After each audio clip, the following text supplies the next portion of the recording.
This fairway Ed from Corpus Christi, Texas.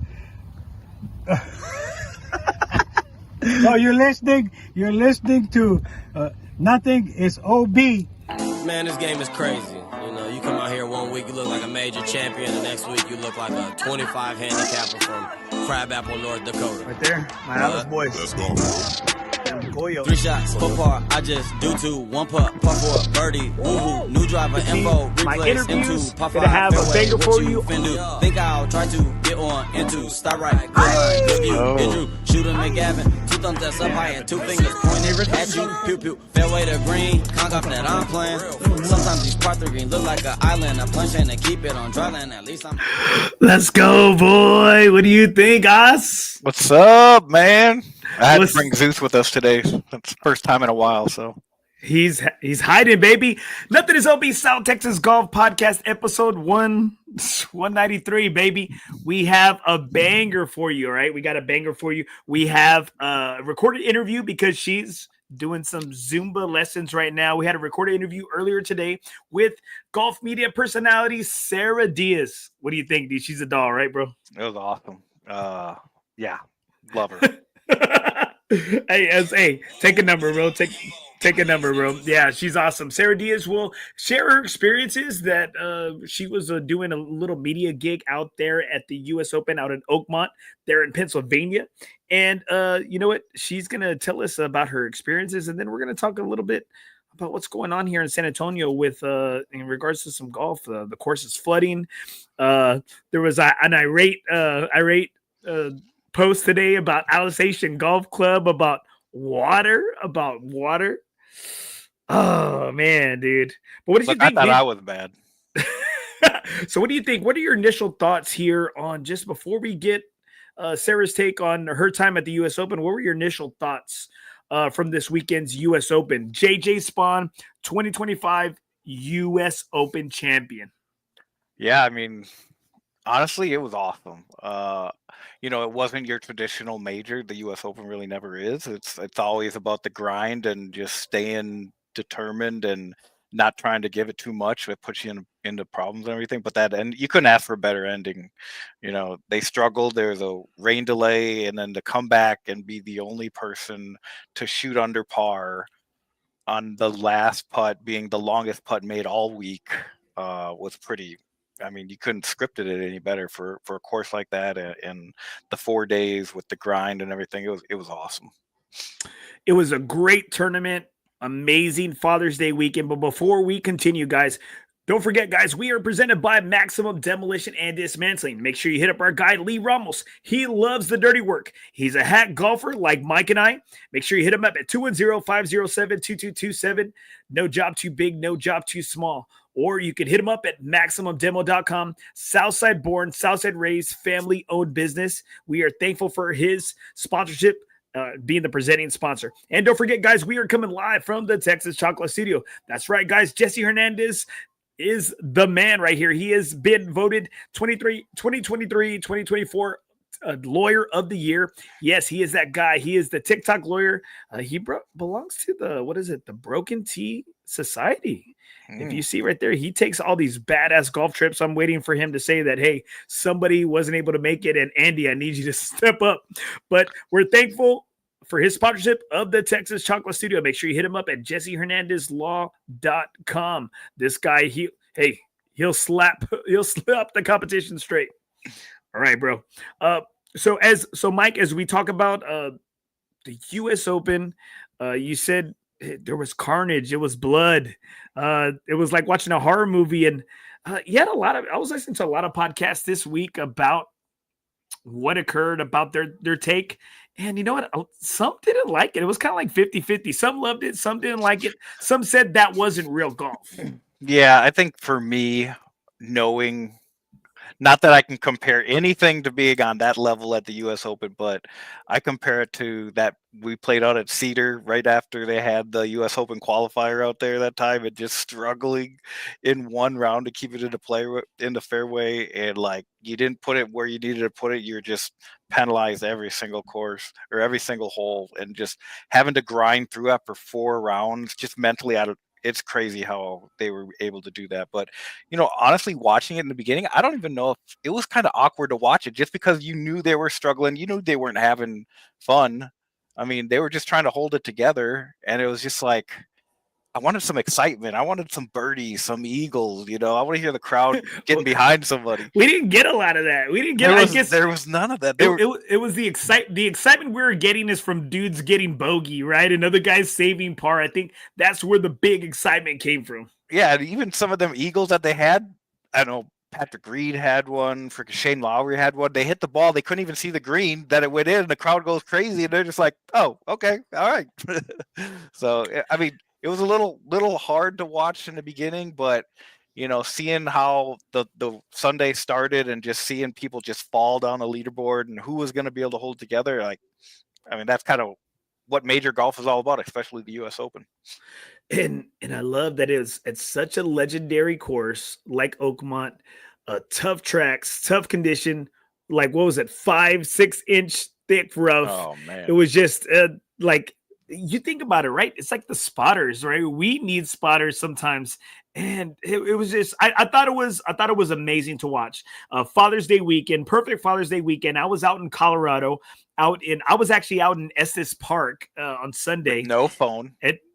No, I had a phone. I had my wife's phone. I told her, I said, look, for Father's Day, I know we're out here at Estes Park, but I need you to make sure, look, I said, I am going to have my AirPod in. I'm going to be on your phone. I'm going to be watching TV wherever we're at. Just, it's the final round of the U.S. Open. And she said, okay, babe.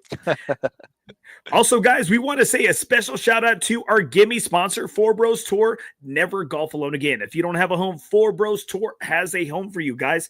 We use the operating system Unknown Golf. Not a lot of organizations use it, guys, but we use it. It gives it tracks your handicap, live updates, guys, live scoring capabilities.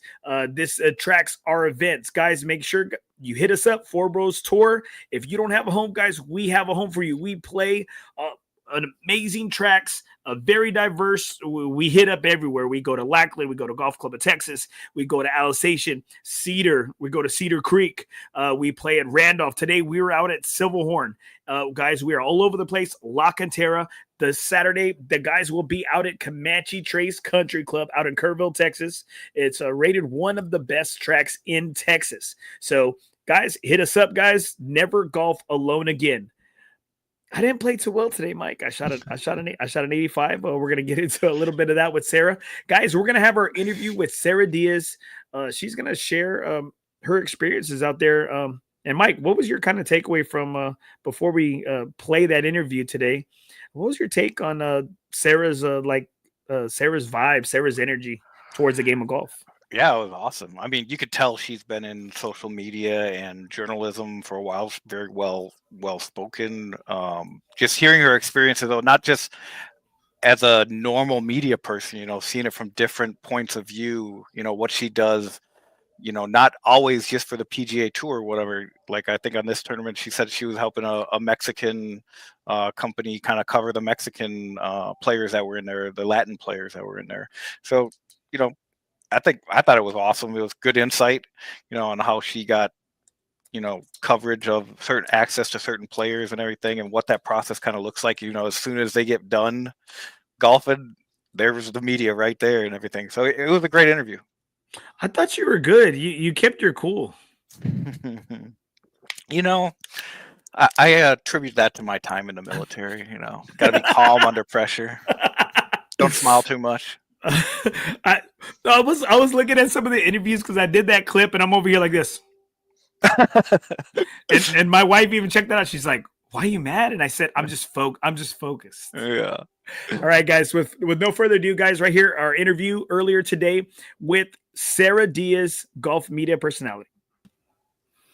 All right, guys, I got Sara Díaz, golf media personality. Since she does so much in the golf industry on that media side, she's given us some time before she goes and teaches some Zumba classes, right? That's right. Yeah, you guys still need to come to my class and shake it with me. But Mike and Andy, so good to see you guys again. Nice to see you. Thanks so much for joining us. All right. So you were at the ground level at the U.S. Open out in Oakmont in Pennsylvania. So why don't you kind of tell us your role that you played there on that golf media side this week? Yes, I think I was telling you, Andy, I really was there to celebrate my father for Father's Day and be with my family. It was actually my first major, so I had never worked a major. But I had the opportunity to work with this account. It's called Treasure Sports, Mexican account based out of Mexico City.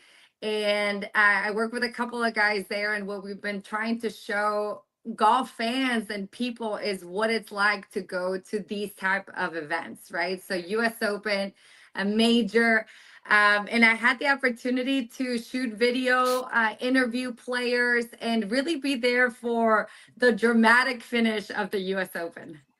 Well, I mean, that sounds pretty badass. And the last time we spoke right before the Valero Open was about to start. You said that you're always willing to go into any of these opportunities that present itself on that media side. So I guess it's just tell us why you were there in Pennsylvania or why you were there in Pittsburgh to begin with. Yeah, so my brother actually lives in Pittsburgh, and we had planned for the family to go to the U.S. Open and celebrate our father on Sunday. So I worked previously with these guys who run the account. I really enjoy the way that they they work, and they're my coworkers. They've been my coworkers in other projects. So since I was there, I took on the role of the social media, producing content, shooting content, and then also grabbing those quick quotes from the players. We were mainly focusing on players who spoke Spanish. So John Rahm, Emiliano Grillo, Ortiz, who, it looked like he was about to win the tournament at one point.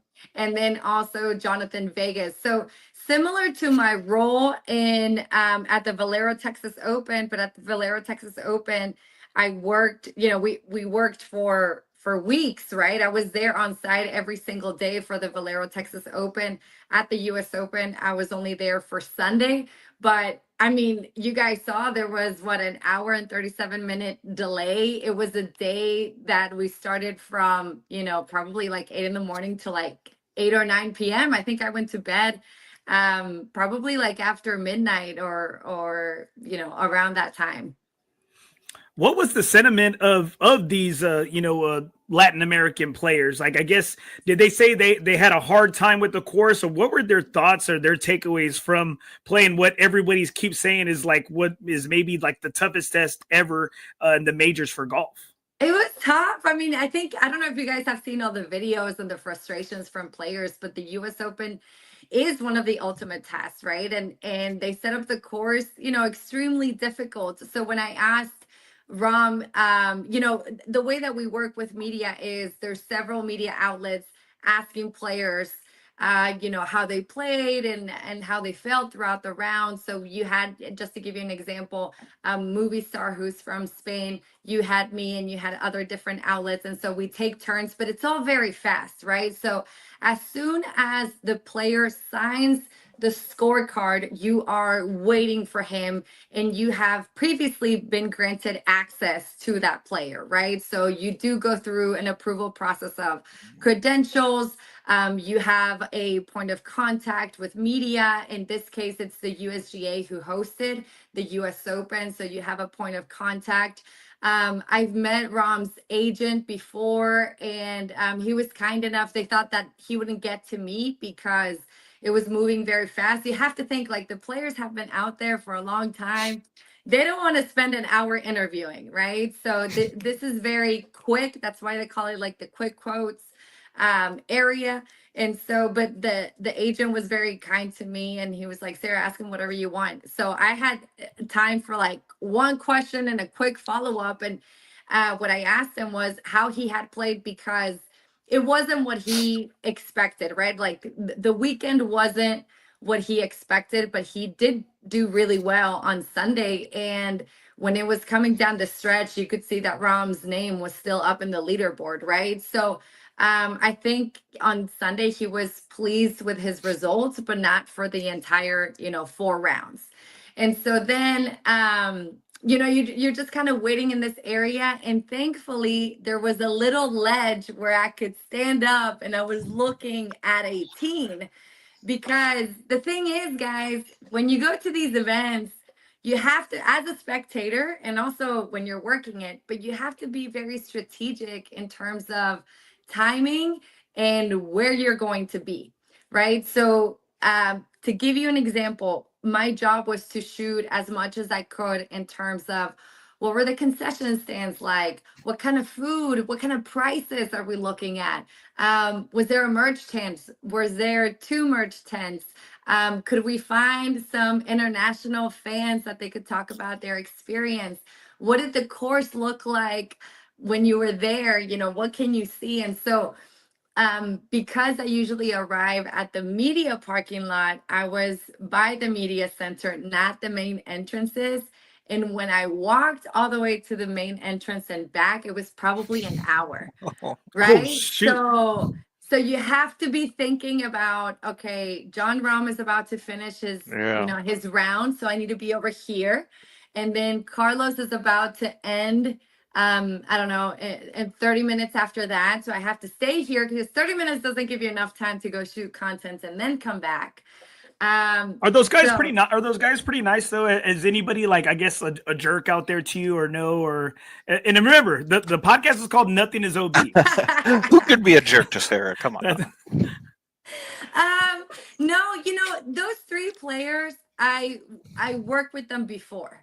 Okay. And the one that I know the most is Jonathan Vegas from Venezuela. I worked with him a lot, and I had to request a lot of interviews and a lot of content. Carlos Ortiz, when he was on the PGA Tour, same thing. And Rahm too, earlier in his career when he wasn't, you know, as big. Thankfully, Andy, those 3 have always treated me with respect and have been very kind to me. You have to understand also how difficult golf is and that you're going to be frustrated. Carlos, I don't know if you guys saw his interview, but he was extremely disappointed.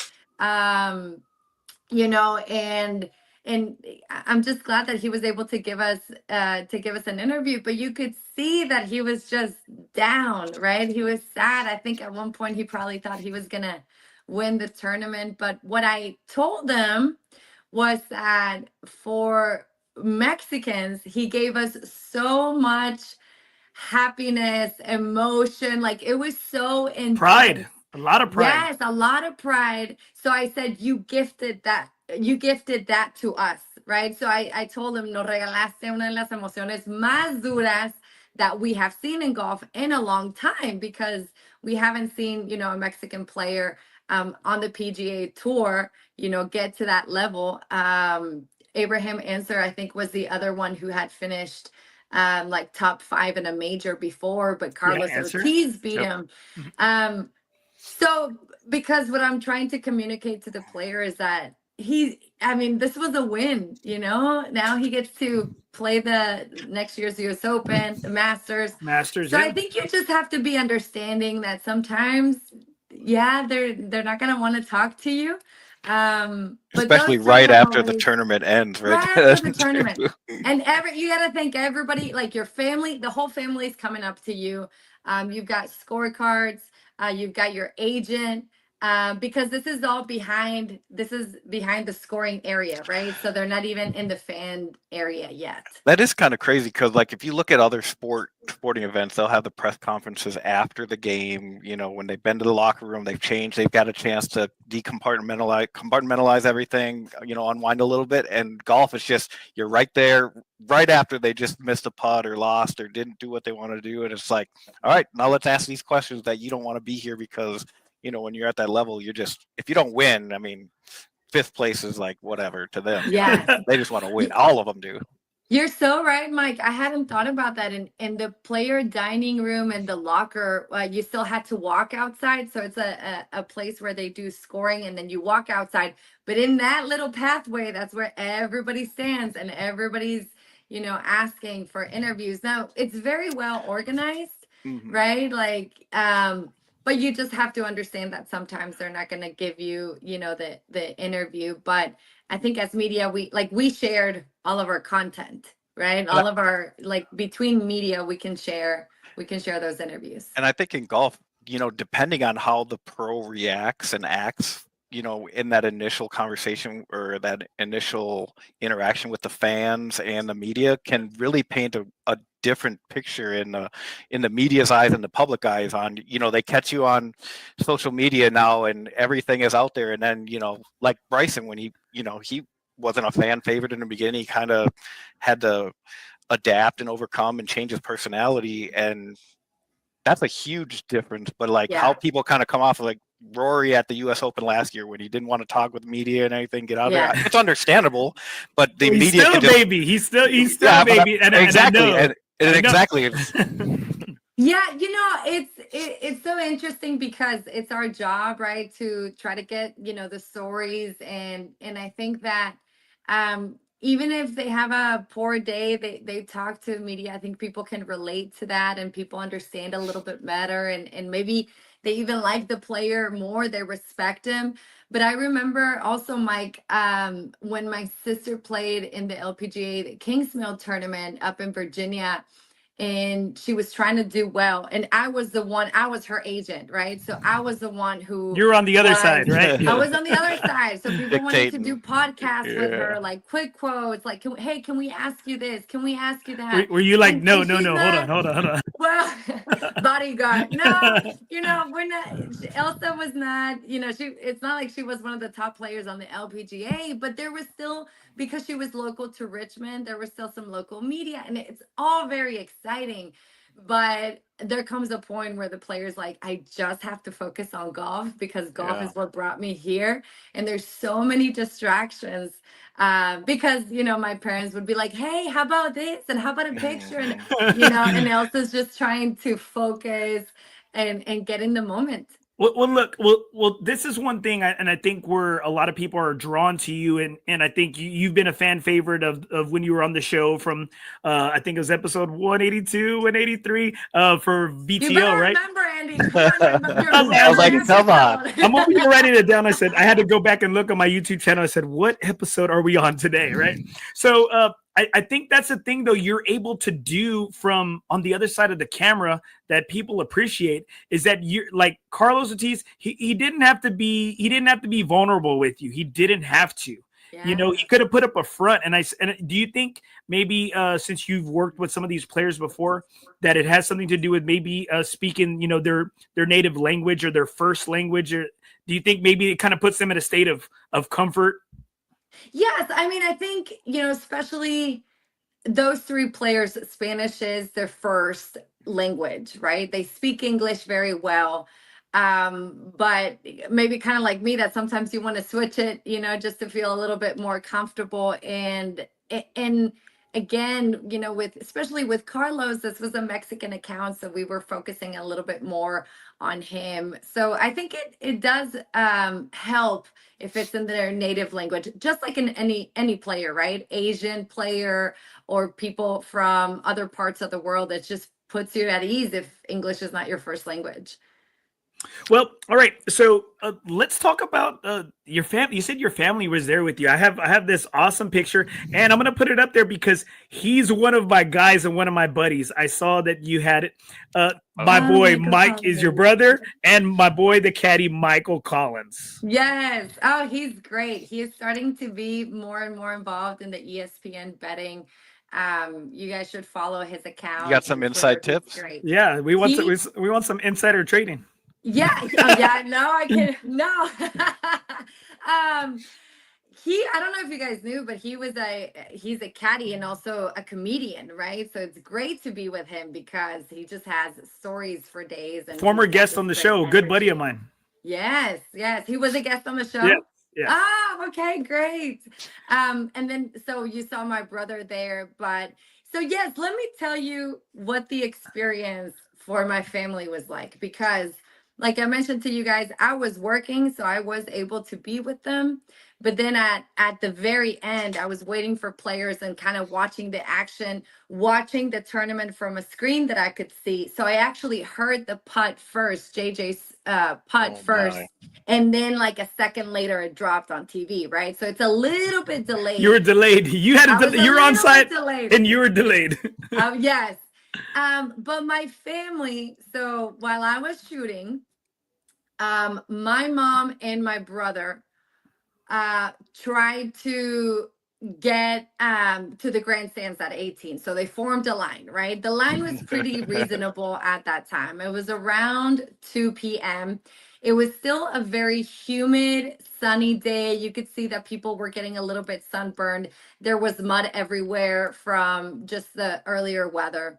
And so my dad was with me. He wanted to purchase some things from the merch tent. And so I took advantage and shot my merch tent video. By the time we were at the main merch tent, which is at the main entrance, okay? By the time we got to 18 again, the line had just doubled in size. And it was probably like 4 p.m. by this point. And so I tell my dad I have to get going. And so he stood in line. But what my mom and my brother found out once they got a seat at the grandstands was that you could not leave. Okay, you could not leave for food, for drinks, not even to go to the restroom. Okay, so shotgun, you gotta call shotgun when you leave. Yeah, exactly. So there were people who were there from early in the morning, and I have no idea how they did it because I would have wanted to go to the restroom. But basically, I mean, it was the best seat in the house, and you wanted to be there when the tournament finished. So that's why I say, like, you have to be very strategic because if you want to be at 18 in the last few holes, you have to be there way in advance, even if it's just standing next to the rope, you know, not even getting a seat. So my dad was in line for, I think, an hour and a half. Finally got up to the grandstands, but my brother told me that, for example, there was this guy who was telling the official, like, I need to go to the restroom. And the official was like, if you leave, like, you see that line of people, there's going to be somebody who's going to take your seat. And they were observing if there were any seats, like, there were hawks. They were Hawkeyes. And so the guy was like, I can't believe it. You know, he's getting upset because he's got a great seat. It's almost the end of the tournament. And so my brother told me that they did a standing ovation and started clapping. And so the guy took off his hat and he goes, I will be back. And everybody clapped. He left. Like 2 hours later, he finally got back. Come back, and everybody just started It's a fan favorite, right? Okay, so do you think I guess the people that were waiting and there at 18, they deserve to be there because a lot of them stuck through the rain, right? A lot of them stuck through the poor weather because I have that put up that picture of your mom, your dad, and your brother. And it's like, hey, like they're wearing the ponchos. They're ready to go. They're prepared. Now, how was it with people battling that, I guess, that weather? Did they just say, screw it and take off?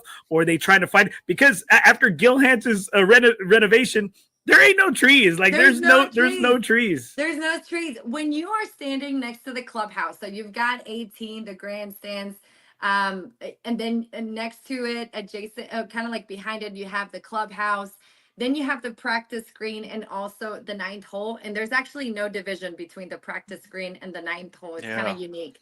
But when you're standing there, you can see the entire golf course. It's like so bandit if you dudes were out to, there. yes, No yes. trees. So you saw people. I took shelter, right? I was like, there's no way. Media. Let me my pass. You got a rain jacket. I mean, I have shelter, but you saw people soaked. I mean, from head to toe, there's really no place where you could have gone. So people were, people were prepared. You saw a lot of umbrellas, you saw a lot of rain jackets and ponchos. But like you probably saw my Instagram video where I'm like, bring a poncho, forget about the umbrella, forget about the rain jacket, because what happened was my brother had a poncho and a rain jacket, and he said to my mom, which one do you want? And they were debating, and my mom goes, okay, I'll take the rain jacket, thinking that was better. But once you're up in the grandstands, her pants were soaked. And what my brother and my dad did was they put the poncho over the seat. And then nobody's getting mad at you because see, if there you you have the go. umbrella, Yeah, people I was are gonna say. mad. You're That's right, because blocking you're the blocking view. the view. That's Yeah. right, man. See, look, hey, and it's And normally then lightning, you it's know, you it's don't want normally that the women. either. It's normally the women that have the good ideas, but in this case, it was so. With it being Father's Day weekend, how ecstatic was your dad that you were able to that he was able to that you were able to celebrate him at this venue in such a memorable tournament? Oh, it was great. He had so much fun. My dad was my coach. My dad is my coach. I was gonna say was my coach, but I occasionally ask him to come and fix my swing whenever I need to go play with people or play a tournament.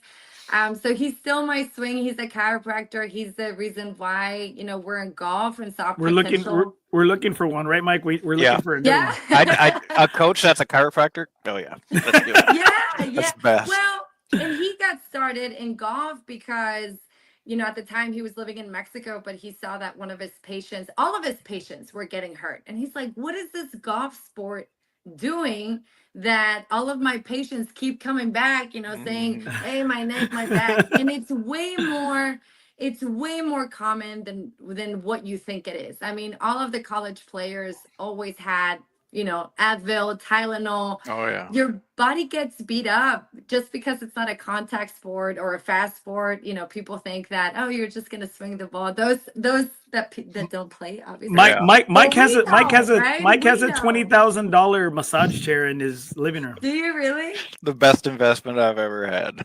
I need I- to borrow that, Mike. I You- need to have it in my like house. people make friends with him just so they can go over and just Yeah, get a I session. kinda Get a wanna go to session. your house too. That should be the picture. I have a picture of Andy falling asleep in the massage chair. It was great. I mean, I mean, I couldn't feel my legs afterwards. I mean, they were asleep after Well, that. But I mean, I was. It's good. funny, not to get off track, but it's funny because if you look at it from far away and you take a picture, it's like a camel colored the leather on it, but it kind of looks like a large booster chair, like car seat. And then there you got Andy, who's like people 5 thought they were like 5'3", they were. and I'm he's still in mad this about thing that. sleeping. I was like, oh my god, it's like baby Andy.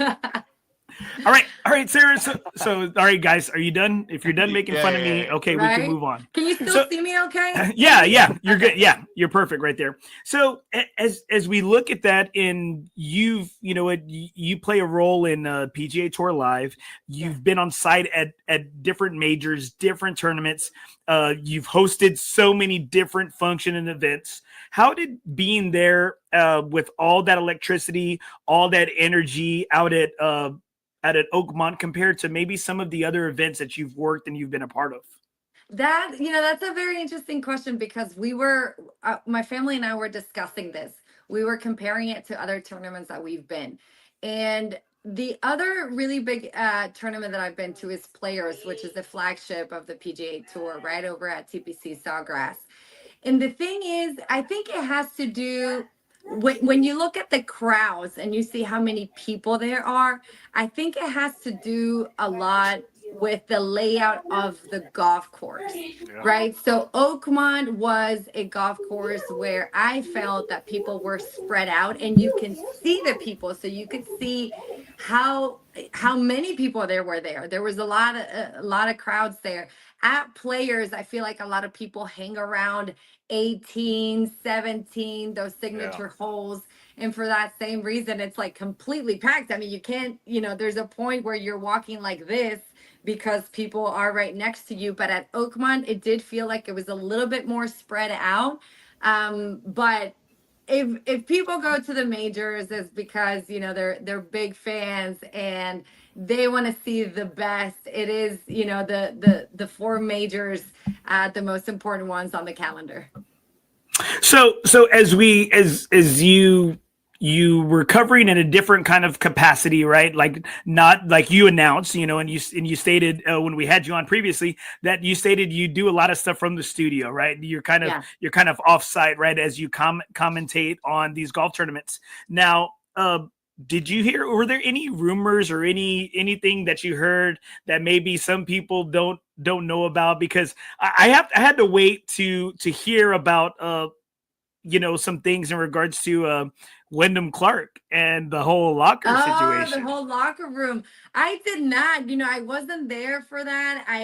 As soon as the tournament finished, like with JJ Spawn going to the scoring tent, and then he went to do the main press conference, the attention was, for me at least, was on that, on how the tournament had finished. So I did not. Of course, I saw the pictures later, right, on social, but they don't allow us to go into lockers or player dining, so I wasn't even around for that. What about as JJ Spawn, former, I think it was 2020, I think 2021 or 2022, right? VTO champion JJ Spawn. I was looking back in the archives because I had him on, like you said, what is it, like a quote, a quick quote, right? I had him on afterwards. Years back, years back. I think like 2019 or 18, right? I had him years back, and real nice guy. I asked him, I said, I think he was maybe top 10 at the time going into, it was Friday going into Saturday, and I said, hey JJ, could you go for a pair of Lucchese's, right? For the champ. And he said, well, I won one. I said, I already have one pair that he had won previously at like the El Paso Open, and he said he could go for another pair. And so as I started the podcast, and that was when I started the podcast in 18. And so I always root for the guys and the people who are nice and who are kind to me. So when JJ won, I was like, I couldn't be more happier, because I know how he gave this little guy, this podcast, this no-name podcast in 2018, some of his time after his round. So I always root for him. Was that kind of the sentiment, and maybe on Sunday there at Oakmont? I think we didn't know what was going to happen. There were so many people who look like it could be their time, right? Victor, Sam Burns, Bobby McIntyre. So we didn't know what was going on. I think that as when you start getting to know all the players, you're not supposed to have any favorites, but I think what you do like is all the different storylines. I mean, you saw JJ Spawn at the Players when at 17, when he went in the water and, he lost that.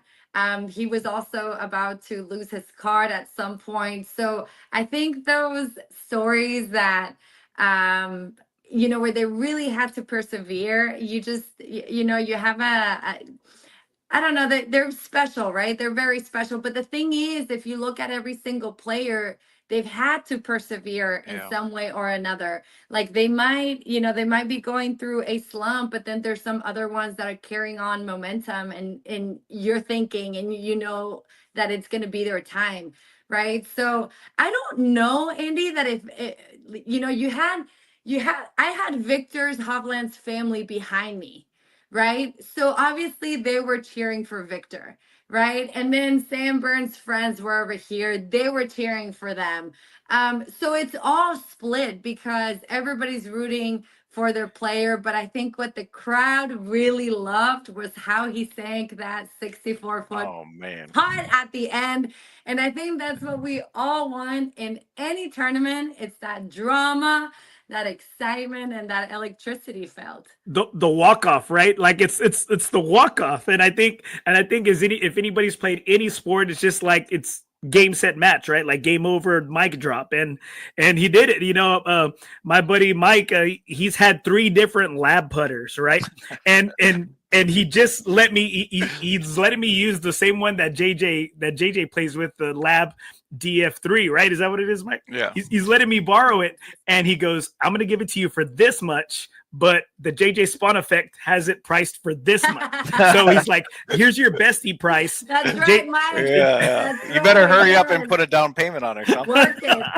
Yes. And he shot what, 41 today, Andy? I told you. I had 41 on the front, but it was, I like my swing. It was just there's no mas. It wasn't I was already like, I think everybody in the group, it was tough because it did rain out there at Silverhorn today, and we've had so much rain here in San Antonio, and so it's like guys kept talking about it in my group. They just wanted to walk off the course, and I'm over here like, I'm the kind of guy that when I golf with, I say, if you're going in a bad place, like I want it to get darker for you. Like, yes, like yeah, keep going, keep going, You keep start going. poking a little bit Oh, more. oh, gotcha. Like big time, right? Gotcha. Like big time, right?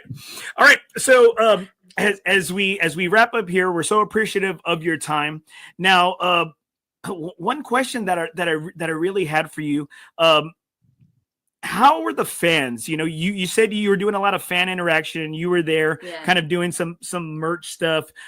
And so, how are the fans compared to maybe like, let's say Scottsdale, let's say upstate New York? I know these are the. I mean, we're in Pittsburgh, right? We're in Pittsburgh. We're in Pennsylvania. It's supposed to be. I mean, I know we're at Oakmont, one of the oldest country clubs, but this is like a blue collar, state, a blue collared city, hardworking. At middle class. I know we're at a golf tournament, but how are those fans compared to maybe some of the fans at other tournaments you've been to?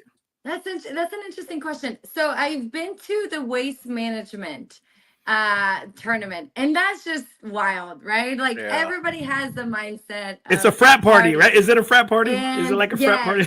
Well, what I remember is that and this was back in the last time I went was a few years ago. Okay, so it might have changed, but I do remember younger people and all the girls wearing sundresses, and it's just like summer vacation, like spring break vibes. Okay, so party, yes.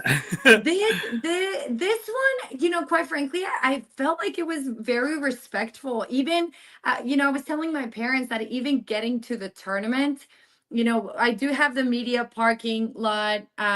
I stopped at Oakmont Bakery first, which is like the bakery to stop at where they have all what the did you US get? Open cookies. I saw you got a cookie. I saw you had a cookie. The US Open cookies and the donut that looks like a green with the flag. Oh, was it good? Yes, so good. But everybody's really respectful. Like I didn't feel like it was crazy or anything like that. Going through the crowds was pretty easy. I didn't see any pushing and none of that. I think they control that with the ticket prices. They keep the younger spring breakers out of there. Keep the riffraff, right? Keep the riffraff out. Yeah, I didn't feel like it was necessarily rowdy. Like I said, my brother kept calling me and taking video of he was fanning out, right? He was fanning out. My brother and my dad love the crowd interaction, right? And like you become friends with the people around you because you've been there for hours, right? And we speak Spanish, so it was like, when we saw that, they would see that Ortiz was leading and Vamos Mexico, and then when they saw that he was like, oh, USA, like turning the tide real quick, right? American, so we're just like playing both, but it's just for the fun, for the crowd. We do know, like I said, I do know Carlos. I'm always gonna wish him well, and I do think that he's gonna get hopefully his time. But you know what I mean? It was just fun. The crowd was, I guess, easy. Like it was really easy to get through the line, and even in the merch tents and admission and concession stands, like really peaceful, controlled crowds.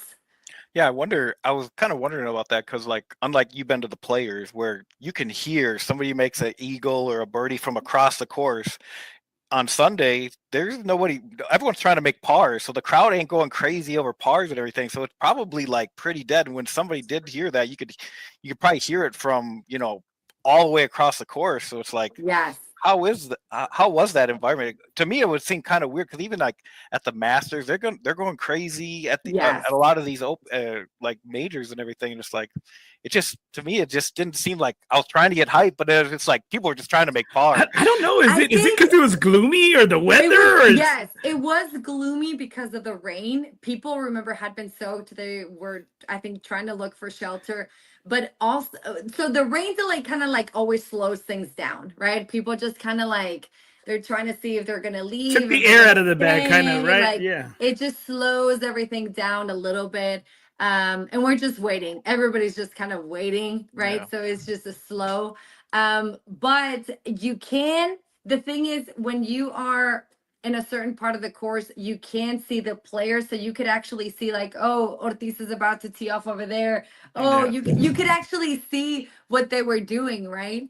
But it is also very elevated. It's also very on an incline. The course, it doesn't seem like it, but like I told you guys, when I went down to the main entrance, you're walking downhill. As a matter of fact, the church pews, the bunkers between fairways 3 and 4, you can't even see them. So if you're standing, on hole number 3, and you're looking across the fairway to see them, you couldn't even see them. Wow. So on TV, they look awesome, but you have to really like get on an angle to be able to see the bunker. So you can't tell. You got to almost be behind the ropes, right? I guess to have that good look, right? Yes. Well, Sara, thank you so much for your time. I know you're a busy lady, and we appreciate it.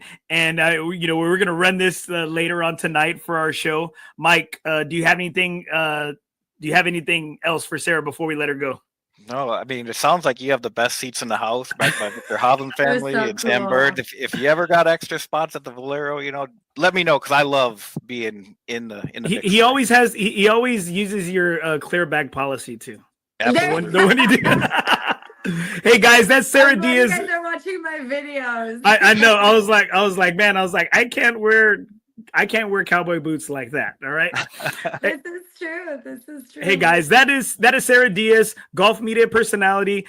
Sara, thank you so much for your time today. I appreciate it. Thank you so much, guys. Thanks, I appreciate it. My Instagram, just so you guys know, is Sara Díaz official, because I'm not unofficial. I'm official. You are now. You are. And all you had to do was wait click. for You had to click that.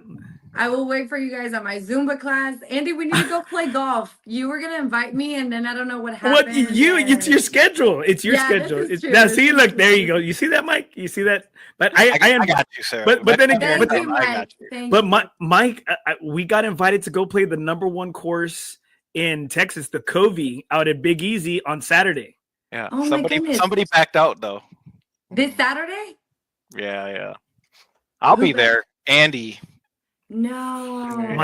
My daughter has a Taekwondo black belt ceremony, and I asked my the last thing before we get up, I told my oldest daughter, I said, what do you think? I said Chrissy's not gonna mind if I go, right? She goes, Dad, ask her first. And I'm like, damn, I said, you're acting like your mother. Okay. And I asked my daughter Chrissy, I said, hey babe, do you want me at this ceremony? And she goes, you don't have to be there. And I said, babe, tell me. I said, do you want Dada to go? And she goes, well, I want you to be there, but you don't have to go. But and if I was you need like, to go play golf. I was like this. I'm over here like, I was like, man, you sound just like your mother. You're putting it all on me. And I said, you know what? I said, the Covey will be there. You know what? That ceremony might not happen again. I said, Dada will be at your ceremony. So good job, Andy. That is the right answer. Hey guys, that's Sara. Sara, thank you so much for being on. We so appreciate you. All right. You have a good Zumba class. Thank you so much. By the way, Andy, tomorrow or Saturday, I'll be at the women's KPMG. Frisco. Major. Yes. Frisco. Yes. So I'll be going there, just so you guys know. Just same role. So I'll be showing you guys what it's like. Tag me. Tag nothing is OB. Will do. Tag nothing is OB. All right. Okay. Good luck out there at the PGA. Right? Is it PGA or US Open? PGA Championship. There you go. Women's PGA Championship. All right, guys. Thank you, Sara, and you have a good night. Thanks, you too. Bye, guys. Thanks, Sara.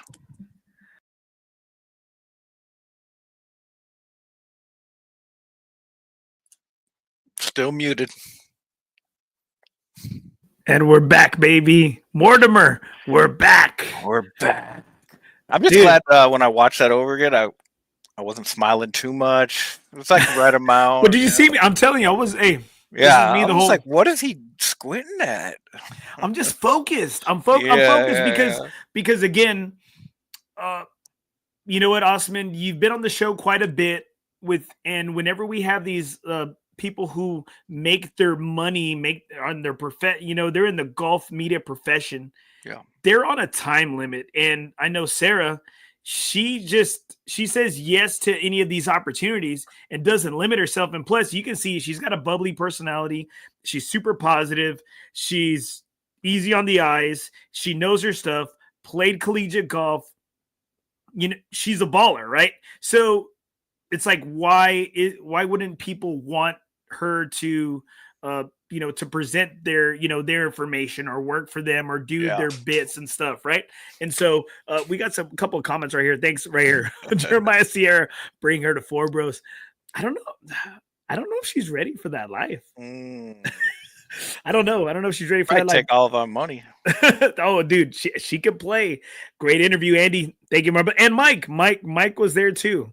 Right, Mike was there too, right there. Mike did say something. You did say something, Mike. I was proud of you. Look, I just wing it. I don't prepare anything. It just comes off the cuff, But I don't want to take over the interview either. I know why people are tuning in. It's not for me. So right here. So guys, as we kind of wrap up this U.S. Open talk, we spoke with Sara and we got her takes since she was there on ground level. I'm happy JJ Spawn won. I'm happy, dude. I'm happy. He's a short, little, chubby Filipino dude, not too much bigger than me. A guy that had some self-issue, some self-doubt. Yep. I'm happy he won, man. I'm happy he won amongst and it's just they always talk about back in 2024 U.S. Open, right? In regards to Bryson, did Bryson win or did Rory choke? Yeah. So did JJ win, or did the rest of the leaderboard just bow out? I mean, everyone else bow out. I mean, I think JJ truly won it there. I mean, he took it. He took advantage. He stayed calm and collective. He didn't try to force anything, even though he knew that he was up by 1 going into the last hole. That shot that he hit wasn't an easy shot onto the green, and he still had 64 feet, whatever that was, and he had to 2-putt it. Bro, he had a nice assist from Hovland though. He did. Oh yeah, I mean he was in a great spot to be able to get a good read on that. It would have been interesting if that didn't make it, because it looked like it still had a little bit of pace how far that would have rolled out, and if you would have made that comebacker right there. But after he kind of fell apart, I think it was at the Players when Rory beat him. And he was in prime position right there to kind of win the Players. I was glad that he kind of overcame that doubt and, just held it together throughout that whole round and at the end right there. And it was awesome to see him kind of win it at the end there. Right here, Jesse Martinez. What's up, fellas? All the way from Atascocita, right there, right outside of Humboldt, Texas. And Jesse Martinez right here, he absolutely won it. Cherry on top was the last putt. And I think, like I said in the interview with Sara, that's kind of like Jordan hitting the game-winning shot, Kobe hitting the game-winning calling game, and it was awesome to see. And I think these guys are pros, right? These guys are pros. You can't give somebody a read, and Hovland gave him the ultimate read there. And of course, we thought you even heard him say, you even heard what was it? Mike Tirico say, just needs 2 putts to win it, right? Yeah. He just needs 2 putts to win it. Nestle it down there. Yeah, I wonder what his mindset was, if he was trying to make that putt or if he was just truly trying to just get it close. He didn't need to make it, but I'm sure he wanted to make it. But what was his mindset as he was over that, getting ready to hit that putt? Was he truly trying to make that, or I don't see how you could in your head be trying to make that putt from that far. It's get up and down, seal this thing. Well, right. It takes 1 putt or 2 putts. And like I said, I'm really happy for him because he did give me some time at the VTO. Let's talk about a couple of other things that occurred. Tyrrell Hatton, I think his outbursts are great for TV though, man. I love somebody, Mike. You have to appreciate somebody who breaks and throws their clubs. You have to. It is interesting because I think that he doesn't. You could compare him and Shane Lowry, very similar outbursts, but the media view on Shane Lowry, doing it with a smile, he's kind of happy-go-lucky, and then Tyrrell Hatton, they just kind of the coverage on that. You think maybe that Live PGA might have a little bit I think so. Biasy, right? Yeah. But I mean, I love it because it's truly, you can relate to that, and it's like, dude, you can. I can. You can.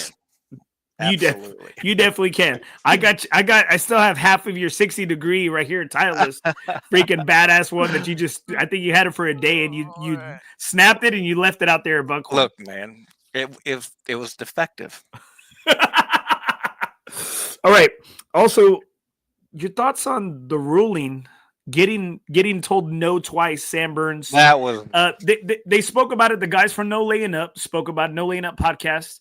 Spoke about the difference between because of all the rain, right? Some guys got a free drop, other guys didn't because there was standing water. Yeah. And then I think they said it was a temporary water, right? Temporary water. And I think that was one of the terms they were looking for. And I like how Sam Burns was taking his practice shot and he kept splashing, right? He kept hitting it and splashing it.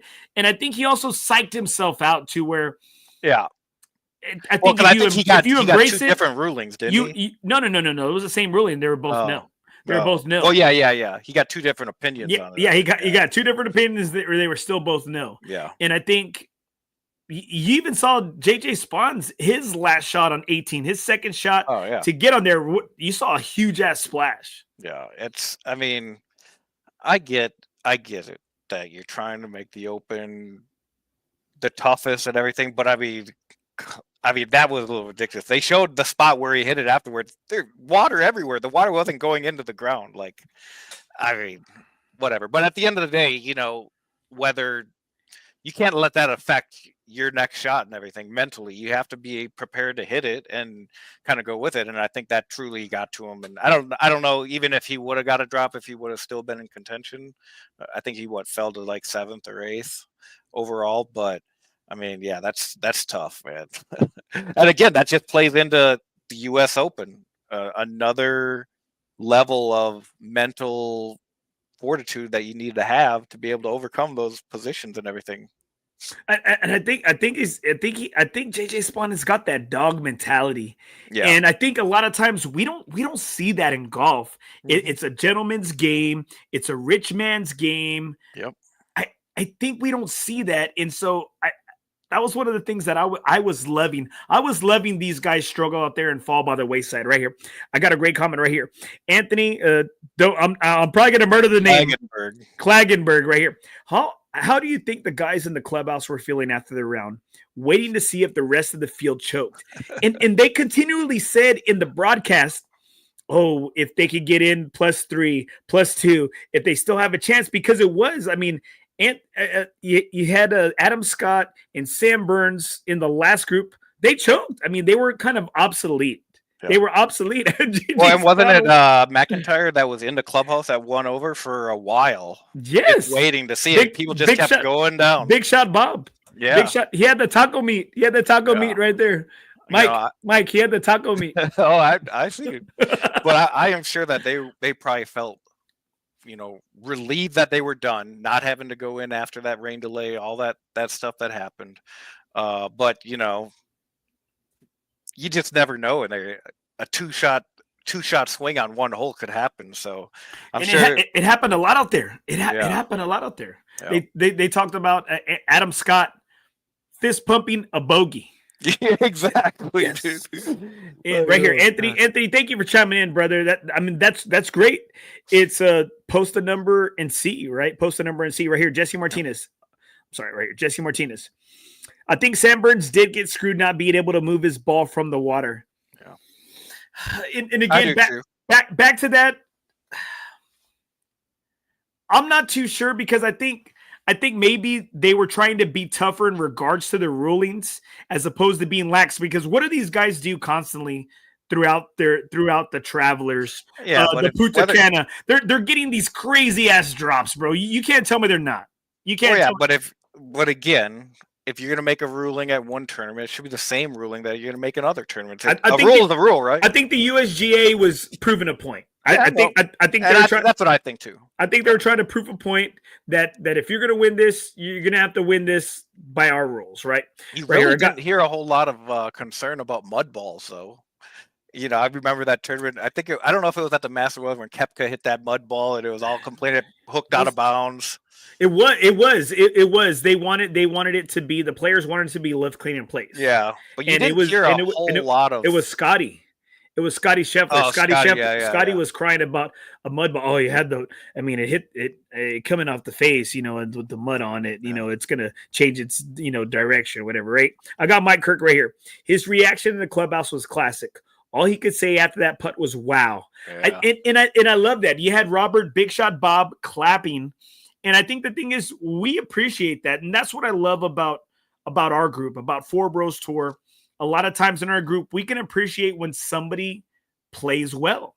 And I mean, yes, don't get me wrong, we're freaking hating on them, right? I mean, we're hating on them. We're talking shit, even if they do good or bad, right? We're downplaying the good and talking shit and dogging them on the bad, right? Another thing that I love about FOREBROS Tour golf also too is it could not rain for a week and a half and we'll still play lift, clean, and place. You know. Shout out Maya. Appreciate you. Right here, it's like today at Subhorn. It's a little. I mean, there's some gloss. I mean, it's still there's some dew. There's some moisture, right? There's some dew and there's some moisture. And I had somebody reach out to me, right? I had somebody reach out to me today about how to become a member. And I'm telling them, well, what courses do you play? And I said, well, what courses do you like to play? I said, I like to play La Catera. I said, we play that one. I like to play Alsatian. We play that one. I live off of 90. I like to play Golf Club of Texas. We play that one. I'd like to play Lackland. I said, those are my favorite courses too. Those are my favorite courses to play every day. And I think that's one thing that it makes it awesome being part of a group and part of an organization. Now, as we close up the US Open, do you want to see PGA or tough conditions like this every week on the PGA Tour? No, I don't. I mean, if it's not a major, I don't think it makes for good entertainment.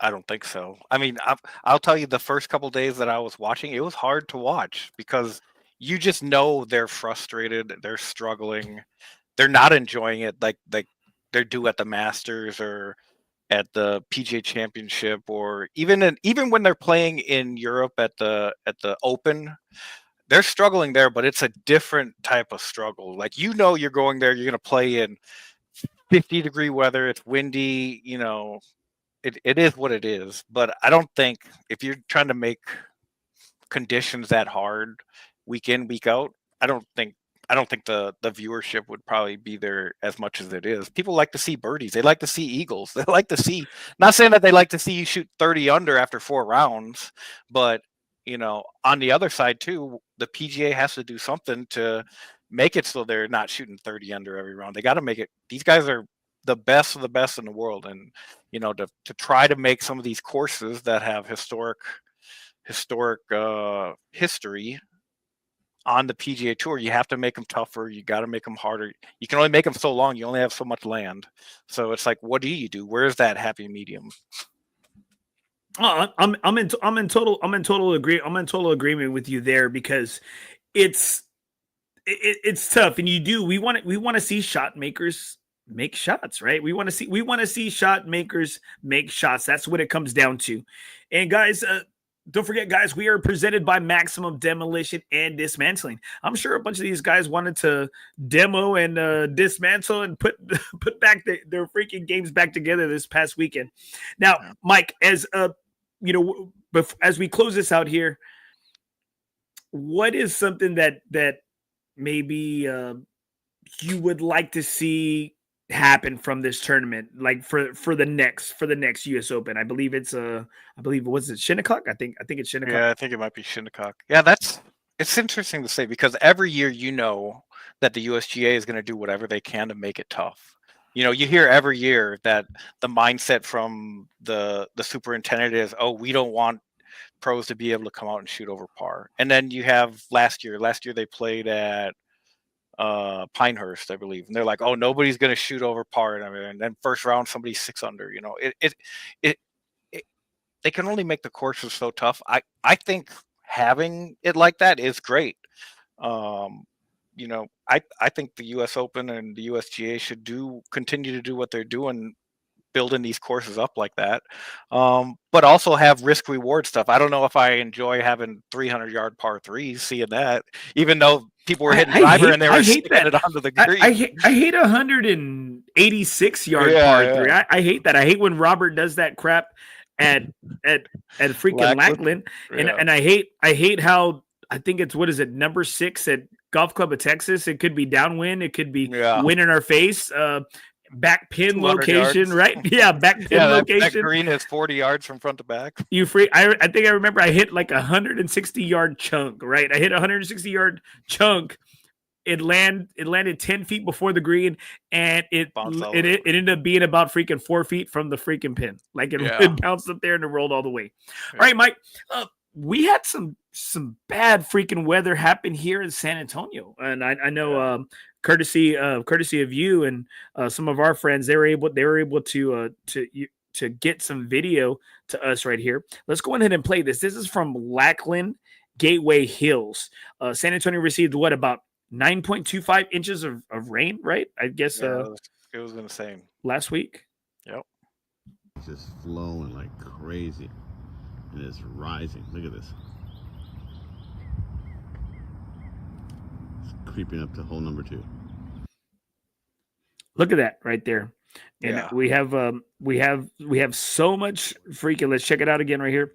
We have so much water. This is out there at Gateway, and thank God Gateway has recovered pretty well right there. Yeah, and I think they actually recovered the next day. They opened back up. They had their crews out there at 2:30 in the morning cleaning everything up, which was insane that they were able to turn it around that much.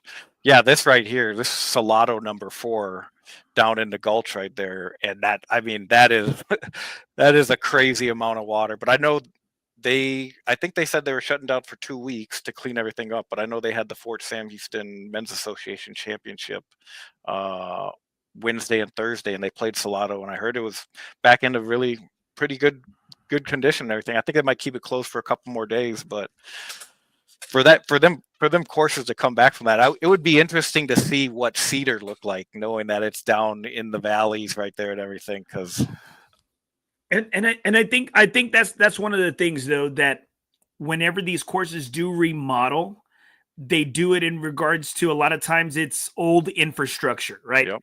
And I think that was one of the biggest issues that Cedar had, was their irrigation. And so I know they were up and running like the next day. Yeah. Olympia Hills out in Shirts, they got blasted and hit hard. We were talking about it today. They got 2 of their bridges got torn to shreds. Yep. They had a little retention wall and like a little flood zone, or like a little, some sort of water barrier. That thing got torn to pieces. Yeah. And I remember, I think, what was it on hole? It was on hole 8, right? It's right there at the bottom on hole 8. Yep. And I remember us saying, I said, this looks badass. This looks like it's gonna freaking hold up. And sure enough, those stones didn't stand a chance, man. You know, RIP. We lost about, what they say, 14 people lost their life in the floods. Yeah. And it's just it's crazy, man. It's crazy. And some of these courses responded very well.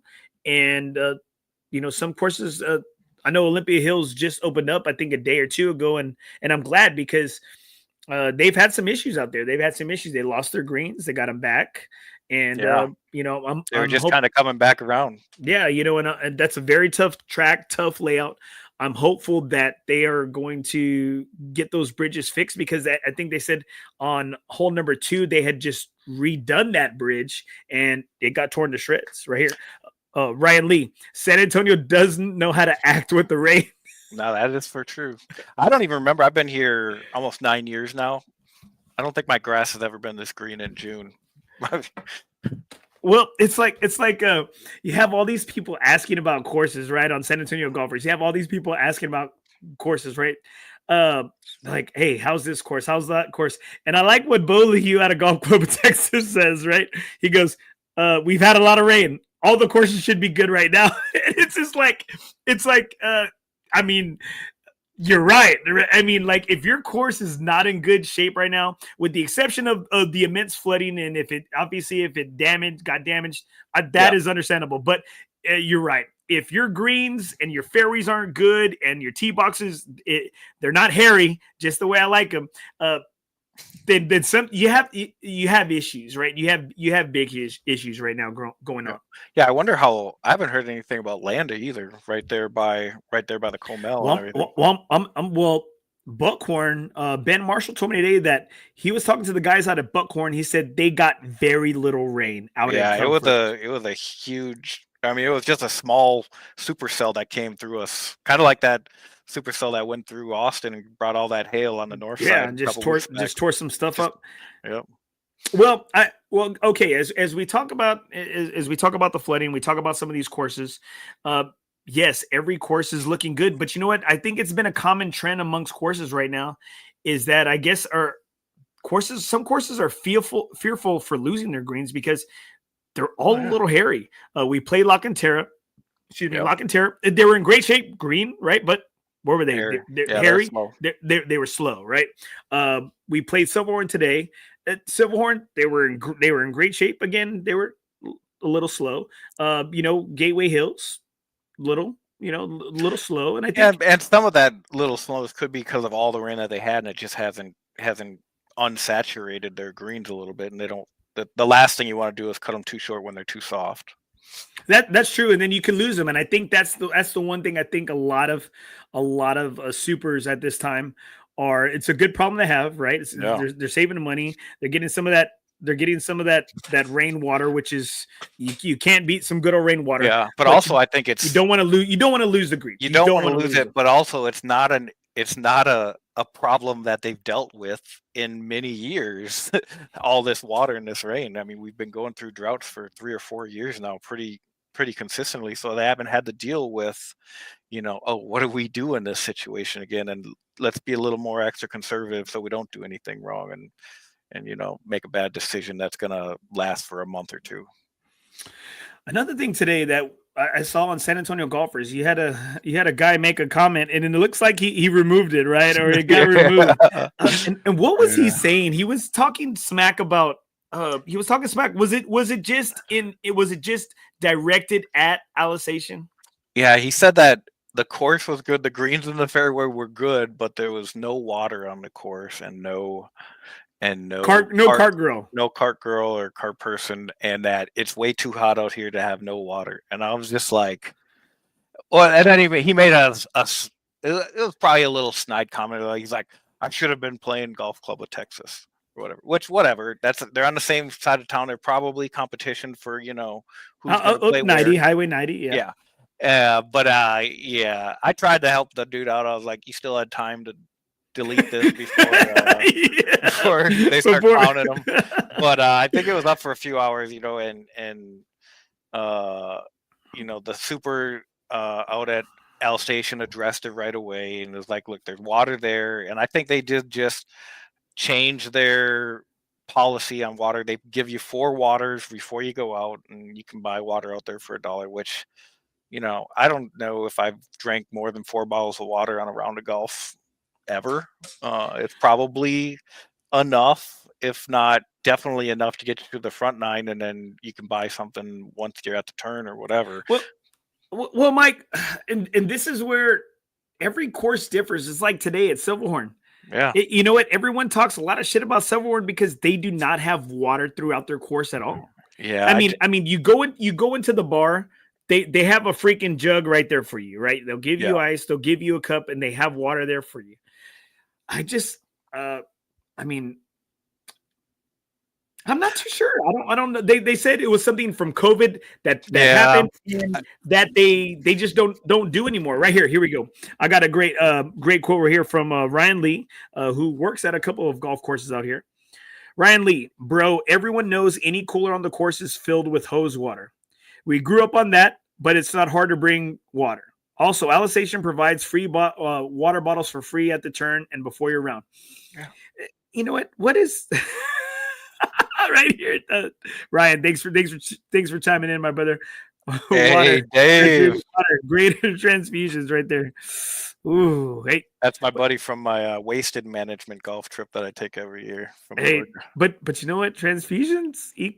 Okay, so what is it? Transfusions are greater than water, but you know what? That equals like some trouble. That equals that equals trouble right there.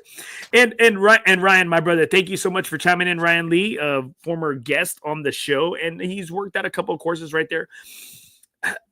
Dude, there ain't nothing with Mangetta water. There ain't nothing wrong with hose water, but we all have our choice. We do. Everybody in this day and age.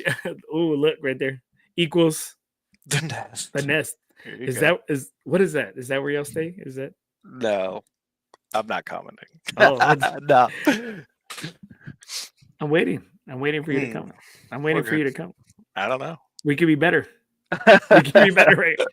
And we do. We have a choice to bring water or not. And I think that is one thing that I think that has separated Alice Station from a lot of courses, that they provide bottled water. But again, they provide bottled water because they don't have water Yeah, throughout the course. exactly. So Yeah, it's like they provide bottled water, but they don't have water in the course. They don't have a cart girl. And you know what? I'm sure that there was water in his cooler with ice. Before he I got off, they're pretty good. The people working a cart barn are pretty good. When they always have them on there. Yeah. And Mrs. Reed right here. Mrs. Reed came out and stated this right here. And Mrs. Reed, if y'all don't know Mrs. Reed, she used to be the general manager there at Alice Station, but now she is in the bookkeeping. Right here. Anson Blackall posted misinformation about Alice Station Golf Club. We have never prohibited a customer from bringing their own water. We do prohibit golfers from bringing their own beer. Please realize we care about our customers and we never make decisions that would harm them. Thank you. Yeah, I think you know, I don't know that guy. I could make assumptions as to where his affiliations are, probably with the Alamo City Golf Trail, maybe. I don't know. They get a lot of slack, and whenever that somebody can take a jab at a different course, you know, they try to pile on, and a lot of the times it's just misaligned, and it just know what you're talking about before you complain about something. That's what I say. I think the ACGT, the Alamo City Golf Trail lovers, I think they're having a hard time though. Honestly, if you notice, they're not out as much now, or their big defense is, hey, Cedar's in great shape, right? That's what they'll say. Cedar's in great shape, or what about Willow? They're always improving. Yeah, honestly, all this rain and everything, it might be time to go and play my second or third round on the trail this year and give a new updated golf review, because you can't blame it on the rain. You can't blame it on no rain. Oh man! So we'll see. Yeah, we'll see right here. We'll see the review that nobody asked for, but everybody needed. Right here, guys. We are coming live from the Texas Chancla Studios. Make sure you hit up our guy Jesse Hernandez. He is a beast in the courtroom, and I mean, still a beast out on the golf course, man. Hey, he stood me up. He left early. He left early from my round, so I think he left early, so he owes me about. Was he out there today? No. Oh, when you guys did that video. Yeah. No, when we played, he had somebody fake a phone call. Yeah. And, hey guys, I have to go in. So I have to go in. But maybe it's because we were playing out of Fort Sam. I don't know. Maybe if it was a better track. Fort Sam is back. That's right. Hey, it's like Kim Kardashian, baby. Mm-hmm. Make sure you hit up our guy, Jesse Hernandez, at jessehernandezlaw.com. He will fight for you. All right. The Texas Chancla. We are coming live from the Texas Chancla Studios. All right. Now, us, as we see some stupid comments that people make, and I think a lot of times it's for attention. One of the last things I wanted to touch on here is I hate how in SA golfers that they're doing these AI responses, like they're just like it's not even that, and then it's just a multitude of people just posting anonymously anymore. It's like they don't want to get their feelings hurt and people to know who they are. It is kind of it's dumb, bro. It's dumb. It's dumb. Like, I mean, it's social media. Like, take it for what it is, right? Take it for what it is, and you know what? You get what you get. You get out of it what you put into it, right? I mean, if you put shitty stuff out there, you're gonna get shitty stuff back. I wait for them people. You look in the shadows. Yeah. Guys, if you need a group, guys, don't forget, guys, FOREBROS Tour, never golf alone again. If you need to know where to find us, make sure you hit up nothingisob.com. There is a tab at the top. It says FOREBROS Tour. Also, guys, that's where you can see past episodes of Nothing is OB. You can see more episodes of Mike, of Sara Díaz, and even Ryan Lee with his one-piece golf outfits. His romper. Okay, Mike. So last major of the year is coming up. It is it's the Open. Yeah, where's it at? not Carnoustie. It's Where not. is Is it? it? Is it? It's Is in it Turn? Ireland. It's Is in it Turn? Ireland. Is it Turnberry? I think it might be Turnberry. Yeah. Okay. I know Rory hasn't ever shot well there during the Open. They're thinking maybe this is his time with how good he's been doing. But after the last month or so, I don't know. Right here. Hold on. Let's see. The Open right here. Now, I wish I get caught sometimes still saying the British Open. I mean, I'm sorry. It's at Royal Portrush. Oh, Royal Portrush. Royal yeah. Portrush, yes, in Ireland. It is in Northern Ireland, right there, and that should be interesting, man. That should be interesting. I don't think the winner of the Open states or makes a statement that golfer is the best golfer. I don't think so. I don't think it is. It's just who can, again, it's like JJ, who can withstand. There you go, right there. Thank you, Jesse. Royal Portrush. It's who can withstand the conditions, who can get those lucky bounces, who can get those lucky rolls. And the thing is, too, you don't have to be a long hitter to win.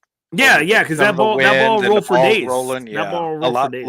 Oftentimes, outside Tiger, short hitters won over there and they win often. So it'll be interesting. I think Shane Lowry's playing really good. He knows the conditions over there. He knows the course. I would like to see him win it. Dude, I would like to see Pretty Victor Hovland. Oh yeah. I mean, I love Vic.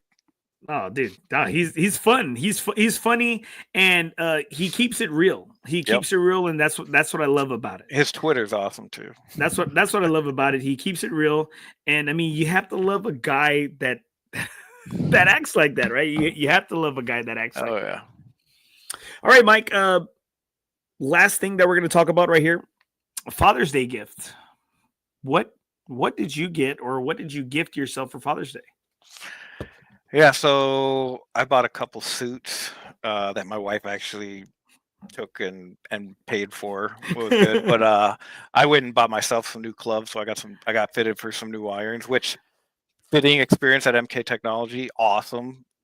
Got fit last Friday. Already got the clubs, picked them up, everything today. Less than a week. They said it was going to be 2 weeks. I got it in exactly 1 week. So I got some new Cobra irons. I got a new Titleist mini driver. I got a new swag golf bag. I got a lot of stuff. I have your normal. It's your normal. Yeah, it's normal. What do you give to the man that has everything? A third lab putter. Exactly. A third swag, a fourth swag bag. Golf bag. Yeah. But yeah, I got some suits. Looking forward to. I actually have a poker tournament for a charity thing tomorrow. I'm gonna wear one of them and chill with my people, rub elbows with the upper echelon of the high society community. Yeah, right. Well, I got this last Father's Day. For Father's Day this year, we celebrated in Estes Park there in Colorado. And if anybody's seen The Shining, that's where the Stanley Hotel is at. That is Estes Park, and we had an amazing time. We stayed at the Silver Moon Inn. Incredible customer service right there on the river, right down the street from the little strip. We had an amazing time. Got to watch freaking the U.S. Open right there, jacuzzi afterwards. It was amazing, right? But last year, my girls got me this. It's a pop, right? A personalized pop. And this thing looks nothing like me. It was the only brown one that they made. I said, it has long hair. I don't have long hair.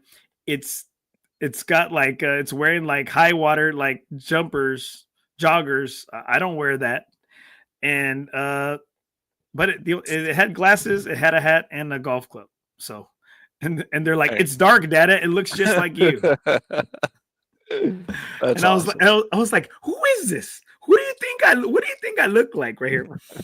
But you know what? I love my girls. They're like, man, Dad, you're such a jerk. And my wife, you're such an asshole. Right here. Jesse Martinez. My boys got me a Turtle Box Range Bluetooth speaker. Oh, it's a beast. Those are badass. Hey, speaking of rangefinder, I saw Garmin just came out. Garmin? I think it's Garmin. No. Bushnell just came out with a new one that it shows you the wind it can connect to your like kind of like the Foresight. well It it might connect. yeah. But it can tell how far you hit your clubs, and it can give you club recommendations for the elevation and the wind speed. They're like $600, but it might have a connection for like 300 or something. So that might be the next thing I gotta get. Mike, you always know a guy, bro. You always know a guy. I know a guy. Yeah. All right, man. If you need a guy, I know him. Right here. All right, guys. Don't forget, guys, to check us out, guys. FOREBROS Tour, Nothing is OB, South Texas Golf Podcast. Guys, we're going to be doing an open house, a FOREBROS Tour open house out at Golf Club of Texas. All right, guys. This is on Saturday, July 26th, guys. There's 9 holes and a 9 p.m. movie screening of Happy Gilmore 2, guys. I don't think that a lot of courses could do that. I love how they did this, like Chubbs and Happy Gilmore right here in the corner. We should have changed the faces to all the FOREBROS guys. You know what? Hey, say no more. I know a guy that can make this happen. Right here. Yeah, I know a guy that can make Mike. See, you're a visionary, bro. You're a visionary. Right here, guys. It's 9 holes and a 9 p.m. movie screening of Happy Gilmore 2. The movie comes out on Friday, July 25th, and it's going to be taking place there at Golf Club of Texas, guys. There, of course, it's a vibe, guys.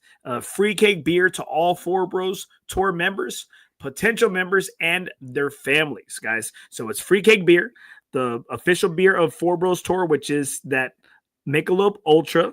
All right, guys, we will have a keg right there, guys. And also, food is included for FOREBROS Tour members. Food is included, but you have to get into the 9-hole tournament that is on Saturday, July 26th at the Golf Vibe of the Golf Club of Texas, guys. All right. I need to play it. I played it once at the beginning, but I need to play it once again right here. Let's see right here. Leo Camarillo. What's up, my brother? Hi, guys. Did you pay him? Did you still owe him money? Awesome. No, I think I have a tab with him actually. So, and it's not going to be like this forever, right? It's not going to be like this forever, guys. But I did have this. I showed this at the beginning of the show, and I had it as such because of my dad, right? I had it because of my dad, right here. Let's see it. There you go, video file. I had it because he's still learning, guys. I had it because of my pops, bro. Well, it's the file. That's the file right here. This fairway Ed from Corpus Christi, Texas. Oh, you're listening to Nothing is OB. Man, this game is crazy. You know, you come out here 1 week, you look like a major champion. The next week, you look like a 20. What do you know? I had Sarah on right there. Crabapple, North Dakota. Right there. My Alice boys. Let's go, bro. 3 shots, 4 par. I just do 2, 1 putt, par 4, birdie, woohoo, new driver, info, My replace, interviews M2, par 5, gonna have a fairway, banger what for you you. fin do? Think I'll try to get on into, start right, good view, it drew, shooter McGavin, 2 thumbs that's up high and 2 fingers pointed at you, pew pew, fairway to green, conk off that I'm playing. Sometimes these par 3 green look like an island, I'm planching to keep it on dry land, at least I'm at. All right, brother. What did you think, man? Did you like that? Awesome. It's a work in progress right there. It's a work in progress. Hey guys, thanks so much for being on, brother. I so appreciate you, man. Sarah was great. Remember, in the game of life, Nothing is OB.